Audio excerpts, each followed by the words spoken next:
बताइए, आप कृपाल सिंह जी के तर्क से सहमत हैं? ये दिखा रहे हैं विजय सरदाना जी की पूंजीवाद विरोधी आंदोलन में बदलिए इसको। ना मान कृपाल साहब सिंह क्यों जी, टूटे टावर, मुझे 40 सेकंड में समझाइए, मुझे आलोक जी के पास जाना है।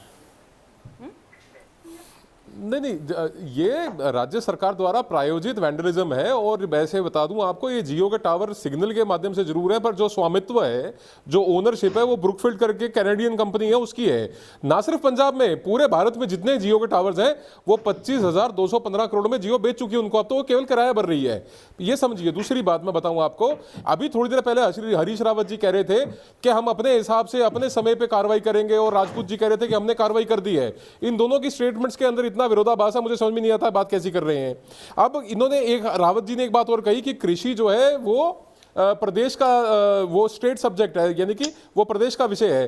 तो आप सुप्रीम कोर्ट जाइए, 5 मिनट में पहली हियरिंग के ऊपर, अगर ये अनकॉन्स्टिट्यूशनल है बिल, पहली हियरिंग में खत्म हो जाएगा। काहे 40 दिन से सड़क पे बैठे हो भाई? और ये जो आप ज्ञान बांट रहे हैं यहाँ पे, चाहे वो हरीश रावत जी के माध्यम से हो, चाहे कांग्रेस पार्टी का कोई और प्रवक्ता हो, आप इस बात को समझ लें। मैं आपको एक बात और स्पष्टता से बताता हूं, आप समझिए। दीपक भाई जो पंजाब के मुख्यमंत्री हैं, वो अपने ऑफिशियल निवास में नहीं रह रहे पिछले 6 महीने से, क्योंकि law and order state subject है, चंडीगढ़ यूनियन टेरिटरी। ऐसा क्या कर रहे हैं वो सिसवा फार्म में? क्यों वो अपने निजी फार्म में रह रहे हैं जबकि उनके पास सरकारी आवास है? ऐसी क्या मजबूरी है उनकी, उनको वहां बैठना पड़ रहा है? और तीसरी और अंतिम बात, अक्टूबर 5, 2020 को इसकी आधारशिला रखी गई थी। उससे पहले ना कहीं पे वैंडलिज्म था, ना वहां पे कहीं किसी प्रकार की अराजकता थी, और ना ही कहीं पे दिल्ली के बॉर्डर को घेराबंदी करी गई थी। ये माननीय राहुल गांधी जी वहां से उन्होंने एक रैली निकाली, उन्होंने मोबिलाइज किया, और ये टॉप से, यानी कि सबसे ऊपर से इनको निर्देश है कि आप ये सब मोबिलाइज कीजिए। क्योंकि बेसिकली क्या है कि इन कानूनों की मांग निरंतर आ रही थी, निरंतर इन कानूनों की मांग आ रही थी। आलोक शर्मा जी के पास चलता हूं। आलोक शर्मा जी, चाहे कांग्रेस पार्टी का मैनिफेस्टो था, से ऑर्गेनाइज हो रहा है, ट्रैक्टर रैली के बाद ये इंस्ट्रक्शंस मिले हैं किस तरह की हरकतें की जाए। संजू जी, आलोक जी पहले, उसके बाद मैं आपके पास आऊंगा। आलोक जी, देखिए, मुझे लगता है सिंह साहब ने जो भी प्रवचन दिया, ये पिछले शो में भी बैठे हुए थे, और ये एसी स्टूडियो में बैठ के जो बातें करते हैं, ये पिछली बार कह रहे थे कि कांग्रेस पैसा दे रही है। और मैं बताता हूं, ये तो स्वयं किसानों के जो आंदोलन है उसको कमजोर करते हैं। किस तरह के किसान नेता हैं, पूछो ना।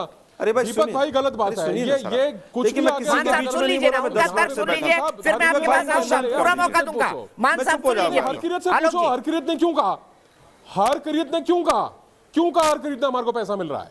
क्यों कहा हरकिरत ने? आपका विधायक पूछो उसको, गुरकीरत को पूछो। देखिए, मुझे लगता है, अरे भाई, मुझे लगता है कि अगर सच ही नहीं लग रहा आपको, हमारे सब कुछ लग रहा है मेरे भाई, किसी ये राजनीतिक दल का कोई ये, यार आप ही बोल लो यार, आप लोग बीजेपी का पक्ष रखने पहुंच जाते हो। छांट रखे हैं मीडिया वालों ने कि बीजेपी के पक्ष के लिए इन सरदारों को बैठाना है, इन किसानों को बैठाना है, तो बैठाए रखिए आप। मैं चुप हो जाता हूँ। मान साहब बोलने दीजिए। आप रोज कांग्रेस को गालियां देने के अलावा बोलिए आप।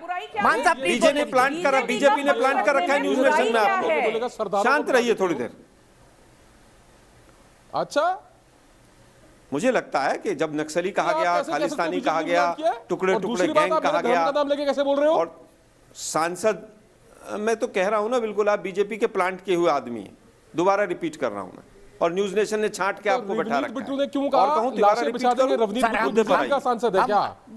गुरकीरत आपका विधायक है, वो बीजेपी का विधायक है क्या? उसके ऊपर कई बार चर्चाएं हो चुकी हैं, आप मुद्दे पर बात कर लीजिए। झूठ बोलने के लिए आते हैं टीवी पे। हरीश रावत जी मीठा मीठा झूठ बोल गए। मान साहब चुप हो जाइए, सिर्फ आलोक शर्मा जी को ऑडियो। मान साहब प्लीज।